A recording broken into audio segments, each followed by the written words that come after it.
So hi everyone, this is Shivansh and in this brand new episode हम देखेंगे front end क्या होता है, बैक एंड क्या होता है, डेटाबेस क्या होता है, कैसे आपस में ये सारी चीजें इंटरेक्ट करते हैं जिसे हम MVC मॉडल भी बोलते हैं, model view controller.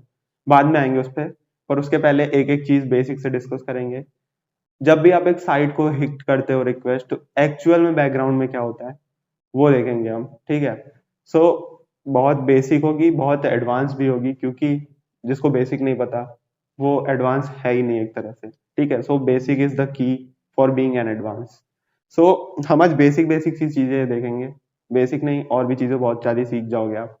So start करते हैं इस वीडियो की फ्रॉम फ्रंट एंड क्या होता है। ठीक है। सबसे पहले देखते हैं फ्रंट एंड क्या होता है, मतलब पहले इंटरेक्शन देख लेते हैं आपस में इन दोनों का, सर्वर क्लाइंट मॉडल। फिर आते हैं फ्रंट एंड बैक एंड के मेन जो टर्म्स होते हैं, क्या क्या लैंग्वेजेस यूज होते हैं and all. So front end है, बैक एंड है, सुना होगा सबने। इसे हम बोलते हैं क्लाइंट और इसे हम बोलते हैं सर्वर।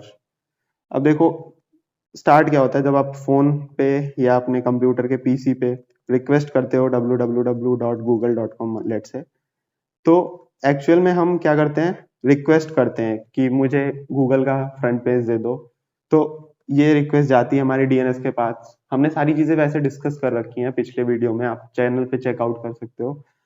तो ये चीजें बैकएंड के पास जाती हैं, वो चेक करता है कि हाँ सब कुछ सही है कि नहीं है, फिर वो रिस्पॉन्स भेज देता है। ठीक है। अब मेन, क्यों हमें फ्रंट एंड चाहिए, क्यों हमें बैक एंड चाहिए, क्यों हमें डेटाबेस चाहिए, ये हम देखते हैं। ठीक है।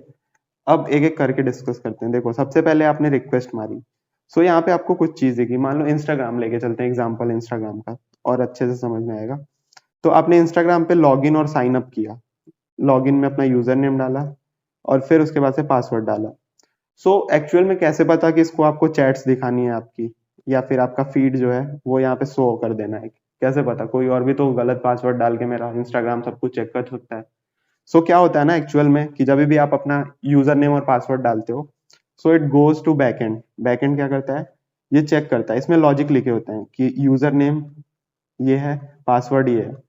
अब इसको बैकएंड के डेटाबेस में जाके चेक करो कि हाँ इस यूजर का यही तो पासवर्ड है, सही सही पासवर्ड तो दिया है इसने। मतलब ये लॉजिक वाला काम है, बैकएंड करने वाला काम लॉजिक वाला काम करता है। अब डेटाबेस में इसने देखा कि इस यूजर नेम से ये पासवर्ड सही मैच हो गया, तो ये क्या करेगा, ठीक है सब कुछ सही चल रहा है, अब इसके फीड मांग रहा है तो फीड दिखा दो, कि चलो मेरा जो होम पेज है, स्टोरीज है, वो सारी चीजें दिखा दो। अगर गलत हुआ तो क्या करेगा, इनकरेक्ट पासवर्ड वाला रिक्वेस्ट भेजेगा। सो इसे कैसे पता कि अगर ये हो तो ये करो, इफ एल्स, समझ रहे हो, if this then this, else कुछ और हो तो देन दिस, मतलब जो भी हम लॉजिक लिखते हैं वो होना चाहिए इफ एल्स में। सो ये सब हम काम कैसे करेंगे, लॉजिक वाला काम बैकएंड से करेंगे कि पासवर्ड सही हो तो ये हो। अगर मेरी रिक्वेस्ट चैट की है तो चैट ही भेजो, ऐसा नहीं है कि आप कुछ भी बटन दबाते हो फीड खुल जाता है, नोटिफिकेशन खुल जाता है, ऐसा तो नहीं होता ना। सो जब उसको पता है कि आप अपना होम पेज मांग रहे हो, तो होम पेज में जो भी तुम्हारे फ्रेंड्स होंगे उनकी स्टोरीज को सर्च करना, उनके कितने लाइक्स हैं। मान लो तुमने एक स्टोरी कोई खोली या मान लो पोस्ट खोला, उसमें कितने लाइक्स हैं, कितने कमेंट्स हैं, कितने शेयर्स हैं, ये सारी चीजें कहाँ से आती हैं, ये नंबर्स कहाँ से आते हैं, ये सब हमारे डीबी में ही तो स्टोर होगा। कि हाँ इस यूजर को, मान लो मेरा शिवांश यूजर नेम है, शिवांश वासु यूजर नेम है, तो इसके फ्रेंड्स की सारी लिस्ट है मेरे पास, कि ये इसका फ्रेंड 1 है, 2 है, 3 है। इस फ्रेंड 1 के इस पिक की, मतलब इस पिक की एक आईडी होगी, उस पे कितने लाइक्स हैं, कितने कमेंट्स हैं, कितने शेयर्स हैं, ये सब डेटा हम 4 5 6 सब कुछ स्टोर कर रहे होंगे ना कहीं ना कहीं। तो ये काम डेटाबेस का है कि सारी डिजिट्स वाली चीजें और ये सारी चीजें वो स्टोर करके रखे। पर ये जो रिक्वेस्ट सारा कुछ ऑथेंटिकेट करना, क्या चीज कब भेजना है इस डेटाबेस में से निकाल के, ये सारा काम कौन करता है, बैकएंड करता है। और फिर वो जाके हमारे होम पेज के फ्रंट एंड पे दिख जाती है। ठीक है। अब समझ में आ गया होगा, आई होप थोड़ी बहुत चीजें क्लियर हो रही होंगी, फ्रंट एंड का क्या काम है, बैक एंड का क्या काम है। बट अभी कुछ और एडवांस चीजें डिस्कस करते हैं। जैसे आपने बहुत बार देखा होगा कि फोन में नेटवर्क ऑफ भी रहता है, फिर भी कुछ फीड्स आती हैं, पर हमारा तो रिक्वेस्ट गया ही नहीं, नेटवर्क है ही नहीं, तो रिक्वेस्ट कैसे करोगे डेटाबेस पे या फिर बैकएंड पे अपने। सो कुछ फीड्स आ जाती हैं या कुछ आपके सेव्ड हुए होते हैं, तो ये सब फ्रंट एंड का काम है हमारा। कैशिंग बोलते हैं हम इसे, caching spelling I don't know, CACHING, caching. ठीक है। सो कैशिंग करके रखते हैं, फिर ये सारा चीज हम फ्रंट एंड में करते हैं। फिर आप देखते हो कि हिस्ट्री जो हम सेव करते हैं, मान लो कुछ सर्च किया, उसकी हिस्ट्री है, वो हम कहाँ स्टोर करते हैं एक्चुअली, लोकल में ही तो स्टोर करेंगे, ऐसा तो नहीं है इसके लिए हम वापस से स्टोर, सब कुछ स्पेस चाहिए होगा हमें। हमें अपने डीबी को भी तो ऑप्टिमाइज करना है, ऐसा नहीं है अब हर एक छोटी चीज हम स्टोर किए जा रहे हैं। उससे हमारा डेटाबेस पे लोड भी बढ़ेगा, स्पेस बढ़ेगा, कॉस्टिंग बढ़ेगी। सो हमारे लोकल पे ही देखा होगा हिस्ट्री सेव रहती है, कुछ चीजें सेव रहती हैं। सो ये सब फ्रंट एंड का भी काम है, ऐसा नहीं फ्रंट एंड को बस काम है दिखाना, ये सब लॉजिक वाला भी काम थोड़ा बहुत हम फ्रंट एंड में कर पाते हैं, ठीक है। So front end, back and और डेटाबेस 3 चीजें हैं। अब बैक एंड में बहुत सी चीजें हैं, लॉजिक लिखना, पासवर्ड मैच करना भी तो मैंने बताया। कोई चीज मान लो तुम्हारा ईमेल वाला फील्ड है तो @gmail.com या फिर कुछ भी तुम्हारा डोमेन नेम .com ABC, तो उसे कैसे पता, आपने देखा होगा बहुत बार कि ईमेल का फील्ड गलत है कि this email does not support या ऐसा कुछ आ जाता है। सो ये सब लॉजिक वाला काम कौन करता है, बैक एंड करता है, ठीक है। अब डेटाबेस में हमारी सारी डिजिट्स, हमारे सारे नंबर्स, हमारे सारे फॉलोअर्स की लिस्ट, ये सारी चीजें स्टोर होती हैं, आपस में रिलेटेड होते हैं आईडीज की वजह से।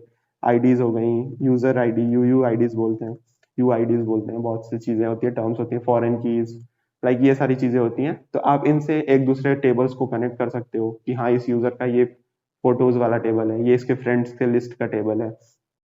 सो अलग अलग चीजें हैं, हम ऑप्टिमाइज्ड वे में सारा काम करते हैं, क्योंकि एक बार में मान लो इंस्टाग्राम पे 1 करोड़ लोगों ने एक साथ रिक्वेस्ट मार, मतलब करोड़ों लोग यूज करते हैं, ठीक है। इतने सारे रिक्वेस्ट मार दिए एक डेटाबेस पे, उसके रीड राइट ऑपरेशन तो फिक्स होते हैं कि 1000 रीड राइट ऑपरेशन है, ठीक है। रीड या राइट ऑपरेशन लिमिटेड होते हैं हर डेटाबेस के, कोई सा भी ले लो आप। सो इतने सारे रिक्वेस्ट को कैसे हैंडल कराना है, फिर यहाँ पे चीजें आती हैं कि हम, हाँ अलग अलग चीजें हो गई कि हम लोड बैलेंसिंग करेंगे डेटाबेस को, लाइक वर्टिकल हॉरिजॉन्टल जो भी हमारे अलग अलग लाइक शार्डिंग वगैरह होती है वो कर लेंगे। पर ये सारी एडवांस टर्म्स हैं, हम आगे देखेंगे इन सब चीजों को। बट हाँ अभी तक आपको क्लियर हो गया होगा फ्रंट एंड क्या होता है, बैक एंड क्या होता है। अब फ्रंट एंड और बैक एंड में भी हमारा, जिसे हम फ्रंट एंड बोलते हैं उसे बोलते हैं क्लाइंट, क्लाइंट, और बैक एंड को हम क्या बोलते हैं, सर्वर, ठीक है। उसी चीज को बस हमने नाम बदल दिया। बेसिकली डेटाबेस हमारा सर्वर साइड में ही आ जाता है, क्योंकि हम बैक एंड में ही रखते हैं उसे, उसे यूजर को दिखाना नहीं होता है, तो इसलिए फ्रंट एंड के पार्ट में नहीं आता है। तो सर्वर का पार्ट में बैक एंड और डेटाबेस दोनों आ जाता है इनफैक्ट। अब देखो क्लाइंट और सर्वर मैंने बता दिया, फ्रंट एंड को ही क्लाइंट बोलते हैं, बैक एंड को ही सर्वर बोलते हैं, या डेटाबेस भी डाल दो तो उसमें सर्वर आ जाएगा तुम्हारा। इसके पीछे भी बहुत सी चीजें चल रही होती हैं, जैसे कि तुम्हारा मैनेजमेंट हो गया, फ्रंट एंड में कैसे मैनेज करना है ऑप्टिमाइज्ड वे में कि तुरंत स्क्रीन लोड हो, ऐसा ना हो कि 10 मिनट लग जा रहा है लोड होने में कोई चीज। अब इंस्टाग्राम रील आपने जैसे स्क्रॉल कर ली, एचडी वीडियोस उस पर स्ट्रीम हो रही हैं, कैसे हो रही हैं, इतना ऑप्टिमाइज्ड कैसे हैं वो सारी चीजें। बैक एंड में भी उसके जैसे आप लाइक डाल रहे हो तुरंत उसमें अपडेट हो रहा है, यूट्यूब के हम देखते हैं व्यूज लाइव अपडेट होते हैं। सो इतने वीडियोज, इतने व्यूअर्स, कैसे सारी चीजें एक साथ मैनेज हो रही हैं, आर्किटेक्चर होता है, सिस्टम डिजाइन होता है, वो सारी चीजें हम देखते हैं। पर अभी बेसिक देखते हैं सर्वर और क्लाइंट क्या होता है, ठीक है। सो मैंने रिक्वेस्ट करी, बैकएंड ने उसे प्रोसेस करा और एक रिस्पॉन्स भेज दिया, जो कि हम फ्रंट एंड पे जो भी चीज दिखाना चाहें वो दिखा सकते हैं। अब ये रिस्पॉन्स हमारा बेसिकली टेक्स्ट के फॉर्मेट में आता है, इमेज की लिंक्स होती हैं, ठीक है। और टेक्स्ट हमारा रहता है, जैसे नेम हो गया मेरा तो वो ऐसे आएगा, लाइक्स हो गया उस पे वो ऐसे आएगा। सो हम जहां भी चाहे इसे, इस इमोजी के नीचे अगर दिखाना, इमोजी में बोल रहा हूँ, इस आइकन के नीचे मुझे लाइक दिखाना है तो मैं इसके नीचे 50 लाइक्स दिखा सकता हूँ अगर यहाँ 50 आया है तो ये सब हमारे फ्रंट एंड का होता है। अब क्लाइंट सर्वर मॉडल डिस्कस कर लिया है मैंने, आगे बढ़ते हैं धीरे धीरे। फ्रंट एंड समझ में आ गया आपको, बैक एंड समझ में आ गया, डेटाबेस समझ में आ गया। डेटाबेस में भी 2 टाइप होते हैं, सीक्वल और नो सीक्वल। ये भी अलग अलग एडवांस टॉपिक्स हैं, चलो एक बार थोड़ा सा देख लेते हैं सीक्वल और नो सीक्वल के बारे में, फिर हम एमवीसी मॉडल अपना डिस्कस कर लेंगे उसी साथ ही साथ में, ठीक है। सो सीक्वल क्या होता है, जैसे हमारा एक टेबल है तो इसमें फिक्स है कि हम यहाँ पे नेम लिखेंगे, यहाँ पे अपना ईमेल आईडी डालेंगे, यहाँ पासवर्ड डालेंगे, यहाँ एड्रेस डालेंगे। अब हर यूजर के लिए वो चारों फील्ड ही डाल सकते हैं। मान लो मुझे किसी यूजर का एक्स्ट्रा कोई सेकेंडरी मोबाइल नंबर यूज करना हुआ, ठीक है, तो ये एक्स्ट्रा फील्ड हम उसमें नहीं ऐड कर सकते हैं। पर नो सीक्वल में क्या होता है, हम की वैल्यूज पेयर के फॉर्मेट में रखते हैं कि मेरा नेम क्या है, ए है, मोबाइल नंबर क्या है, 123 है, ठीक है। तो अब मुझे जब यूजर 1 के लिए ये है, यूजर 2 में अगर चाहूं मैं तो 3 कीज रख सकता हूँ, नेम हो गया, मोबाइल नंबर हो गया, मोबाइल नंबर 2 हो गया। सो ये नो सीक्वल है, ये थोड़ा मतलब हमारा बहुत ही अनस्ट्रक्चर्ड होता है नो सीक्वल। सो हमारे पास फ्लेक्सिबिलिटी आ जाती है काइंड ऑफ एक। सो सीक्वल और नो सीक्वल डेटाबेस आपको समझ में आ गया होगा। अब आगे बढ़ते हैं, एमवीसी मॉडल डिस्कस करते हैं। एमवीसी देखो सिंपल सा है, फ्रंट एंड, बैक एंड और डेटाबेस को ही अच्छे से लिख दिया है। बैक एंड क्या होता है, कंट्रोलर होता है, व्यू क्या होता है, फ्रंट एंड होता है, और मॉडल क्या होता है, डेटाबेस होता है। इसी को एमवीसी लिख दिया, मॉडल व्यू कंट्रोलर। मॉडल मतलब डेटाबेस। व्यू मतलब जो हमें दिख रहा है फ्रंट एंड, और कंट्रोलर मतलब जो सब चीज को कंट्रोल कर रहा है बैक एंड। अब इसी को अच्छे से आपने देखा होगा, डायग्राम बनाया होता है कि यहाँ से रिक्वेस्ट मेरी आ रही है फोन वाली, ठीक है। अब रिक्वेस्ट को हम क्या करते हैं, पहले कंट्रोलर के पास ले जाते हैं, वो व्यू के पास जाता है, कोई डेटा अगर चाहिए होगा उसे, फिर वो कंट्रोलर क्या करता है हमारे लाइक व्यू में उसे, सॉरी ये मॉडल होगा, मॉडल हमारा डेटाबेस है ना, तो मॉडल के पास डेटा लेता है और फिर व्यू को हमारे फ्रंट एंड में रिस्पॉन्स भेज देता है। सो बेसिक वही है एमवीसी, मतलब मॉडल व्यू कंट्रोलर। और हर जो मॉडर्न टेक्नोलॉजीज हैं, बड़ी बड़ी टेक्नोलॉजीज हैं, वो एमवीसी आर्किटेक्चर ही फॉलो करती हैं कि हमारा एक फोल्डर में सारा व्यू का काम होगा, एक फोल्डर में मॉडल का काम होगा और एक फोल्डर में कंट्रोलर का काम होगा। मतलब बेसिक सा हमारा जब डेवलपमेंट हम करते हैं तो वो साइकिल इजी करने के लिए, वो सारी चीजें इजी वे में देखने के लिए हम एमवीसी आर्किटेक्चर का यूज करते हैं। कोई हार्ड रॉकेट साइंस नहीं है, बहुत ही इजी सी चीज है, उसे बस बोलने का फैंसी वे हो गया है और कुछ नहीं। ठीक है, हमने एमवीसी देख लिया, अब सर्वर क्लाइंट भी मैंने बता दिया है, सीक्वल नो सीक्वल देख लिया। अब एक थोड़ा सा एक बार ओवरव्यू लेते हैं, मोस्टली चीजें कवर अप हो चुकी हैं जो आज का एजेंडा था। वीडियो भी काफी लंबी हो गई, आई नो बहुत बड़ी वीडियोस लोग प्रेफर नहीं करते देखना, बट हाँ चलो थोड़ा सा और एक प्रॉपर सारी चीजें डिस्कस करते हैं। मैंने लिखा साइन अप करो, मतलब यूजर आया मेरे पे, मान लो इंस्टाग्राम ही है, यहाँ पे यूजर नेम है और यहाँ पासवर्ड है, बैकएंड के पास ये गया, उसने चेक किया कि अगर यूजर नेम ये है, डेटाबेस में जाके चेक किया कि मेरा यूजर नेम ये है और पासवर्ड 123 है, तो फिर रिक्वेस्ट मतलब रिस्पॉन्स भेज दो इसकी चैट्स, या फिर एरर मैसेज भेज दो। अब इसको लिखने का हम कोई भी लैंग्वेज यूज कर सकते हैं, सी प्लस प्लस लिख सकते हो, जावा स्क्रिप्ट यूज कर सकते हो, जावा यूज कर सकते हो, पाइथन यूज कर सकते हो, हमारा लाइक कोई सा और लैंग्वेज ले लो, गो लैंग्वेज ले लो, रूबी ऑन रेल ले लो, ठीक है।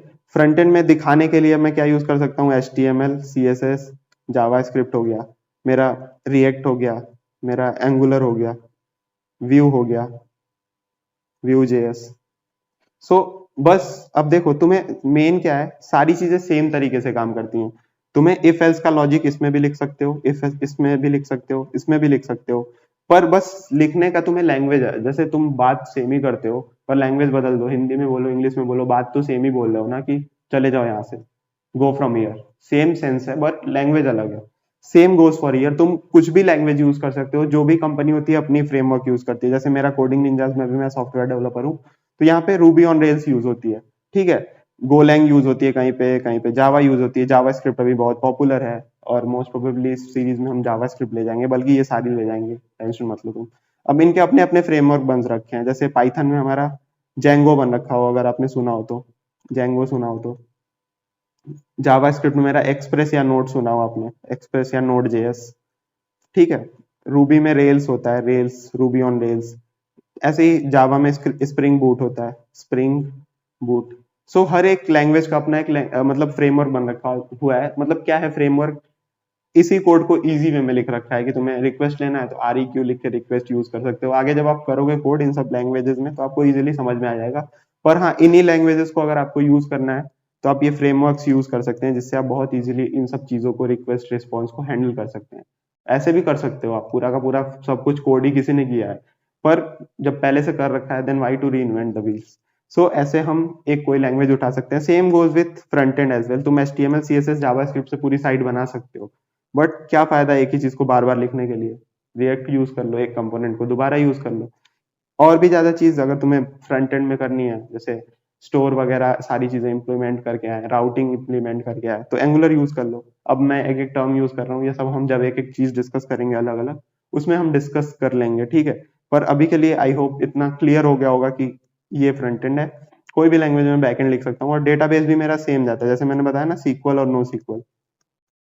बस कुछ कुछ डिसएडवांटेजेस हैं इनके भी, कोई भी आप यूज कर सकते हो। सीक्वल में मेरा सॉरी सीक्वल आ गया, माई सीक्वल आ गया, पोस्टग्रेस आ गया, पोस्टग्रेस क्यूएल, ठीक है। और भी हो गया, नो सीक्वल में मोंगो डीबी हो गया, आपने सुना होगा मोंगो डीबी, ठीक है। फायरबेस हो गया।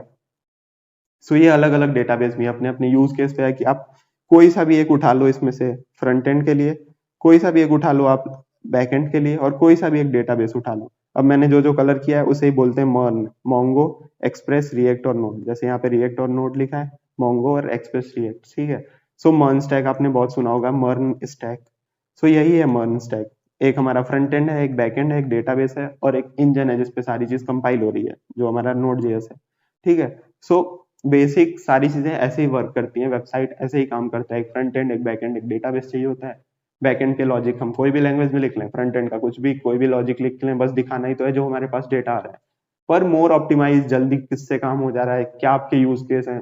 अब ऐसा नहीं है कि आपको एक पेज की वेबसाइट बनानी है, बहुत बड़ा स्टैक उठा लो, क्या फायदा। जो काम एक चाकू कर सकता है उसके लिए लाइक तलवार का यूज करने का क्या सेंस है, कोई सेंस है नहीं है ना। सो आराम से जो भी तुम्हें लाइक एक फ्रंट एंड, एक बैक एंड और एक डेटाबेस चूज करके काम कर सकते हो। पर मोस्टली जिससे बिगिनर स्टार्ट करते हैं वो रिएक्ट, एक्सप्रेस और नोड और मोंगो से स्टार्ट करते हैं, जिसे हम बोलते हैं मर्न स्टैक। इसमें एमवीसी आर्किटेक्चर बहुत इजीली होता है। अभी मैंने बताया ना, मॉडल क्या है इसमें, मोंगोडीबी ही मॉडल है या फिर डेटाबेस बोल लो। ठीक है, रिएक्ट क्या है, फ्रंट एंड या फिर व्यू, और ये दोनों हमारे कंट्रोलर हो गए या फिर बैक एंड हो गया मेरा। ठीक है, तो मर्न स्टैक को आई होप क्लियर हो गया आपका। अब एक एक चीज अलग से सीखनी पड़ेगी ऑब्वियसली। एक फ्रंट एंड सीखोगे, एक बैक एंड सीखोगे, एक डेटाबेस। इन तीनों का अलग अपना डोमेन है। जो फ्रंट एंड वाले इंजीनियर हैं वो अलग से सारी सैलरी लेते हैं 20 LPA की पूरी उन्हें फ्रंट एंड दी जाती है हैंडलिंग के लिए। जैसे मैंने एडवांस फीचर्स बताया वो सारी इंप्लीमेंट करना हुआ। बैक एंड में भी same goes with that as well कि बैक एंड इंजीनियर बहुत सारे लॉजिक्स लिखते हैं, बहुत सारे चेक्स लिखते हैं, कोई हैकर हैक ना कर ले, वो सारे चेक्स लगाना। सो बैक एंड भी एक प्रॉपर है। ठीक है, तुम्हारा डेटाबेस ऑपरेटर्स भी होते हैं, डेटाबेस आर्किटेक्चर्स होते हैं कि कैसे आपकी क्वेरीज को ऑप्टिमाइज किया जाए, डेटाबेस के कॉस्ट को कैसे कम किया जाए। मान लो एक डेटाबेस खराब हो गया तो सारा डेटा डिलीट थोड़ी हो जाएगा, तो डुप्लीकेट्स कैसे बनाते हैं, ये सारी चीजें हमें प्रॉपर मैनेज करनी होती हैं। और ऐसे पूरा क्लाइंट सर्वर आर्किटेक्चर काम करता है। आई होप कि मोस्ट ऑफ द चीजें हमने कवर अप कर ली हैं। अब आगे की वीडियोस में हम देखेंगे फ्रंट एंड अलग से, कैसे फ्रंट एंड पूरा काम करता है, बैक एंड अलग से पूरा और डेटाबेस अलग से पूरा। ठीक है, इसको पूरा रोड मैप मैं बता दूंगा एक बार, अलग अलग तीनों का। उसके अलावा फिर एक एक चीज को उठाएंगे, front end, back and, DDB, पहले एक ओवरव्यू देख लेंगे, फिर आपको जो भी एक अच्छा लगे उसे पिक कर सकते हो। पर हम तीनों चीजें कवर करेंगे इस चैनल पे। So make sure to subscribe this channel and like this video, ताकि कोई भी वीडियो मिस ना हो।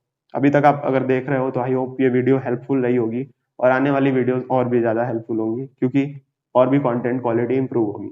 So this is all about this video. मिलते हैं नेक्स्ट वीडियो में। Thank you so much for watching.